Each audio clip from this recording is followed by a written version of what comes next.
Okay, let's then look at a couple of questions. Lizon has a question there. What makes a blog different from the rest of social media platforms? Salil? Ideally, social media platforms just allow you to create a post, right? All you're doing is just posting something that's there. But a blog allows you to actually computate information, collect the knowledge, organize it, and then present it in a more presentable manner, which is accessible to the entire world. So how it works is, for example, if you're on social media platforms, first is the privacy aspect or the limitation aspect. If your profile is not public, if you're not posting publicly, it will not be indexed by Google, because Google can only enter Facebook or any platform once it goes through the public space. Now, even though your post is public, you do not get the features to actually post a question, answer the question in an organized manner, and then use multiple tools that we use in a blog. So what Peter has shown in the course in the demo as well is he uses table of contents, he uses bullet points, he uses number lists, he uses different font style. So what the reason behind why he's doing all of that in the blog, images, videos in different places, links, everything that he's doing is to make the information rich. It's to create rich content and not just content, and that's how it's actually generating more value for the user. So it starts with a topic like what is the question, or let's say how do you blog, and then it has all the resources and all the information, and that's what makes a blog rich, full of content, and why it's more useful than just a single blog post or a single post on social media.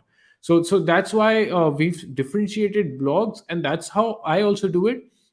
On LinkedIn specifically, is I would write something saying that this is how you grow your sales. I'll write one small comment, but then the explanation, the in-depth, the details, the crux of it is organized in a proper manner in a blog article, which allows for better information processing and better information processing for the user, for the consumer. And that's the biggest difference between a social media and a blog. Thank you, Still appreciate that. Just to add a couple of additional thoughts. A blog article, I guess you could think of as a long form type of content, whereas social media is going to be very much more shorter, compressed, condensed form of multimedia. So, for example, Twitter, 140 characters, for example. Instagram, typically, lots of photographs and very visual, and really not much attention given to the description and the actual written content of it. So a blog certainly is still creating content in the general sense of the word, but it is very different from the more social nature of interaction that we have with what we would see on Pinterest, Facebook, and Instagram, and other more traditionally social media types of platforms.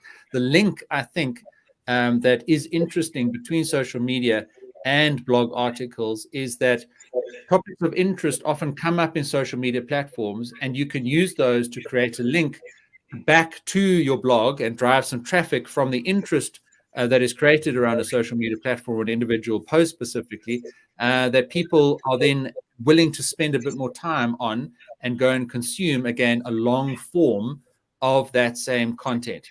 So that would really be, I guess, the difference for me, and the link between blogging and the rest of social media.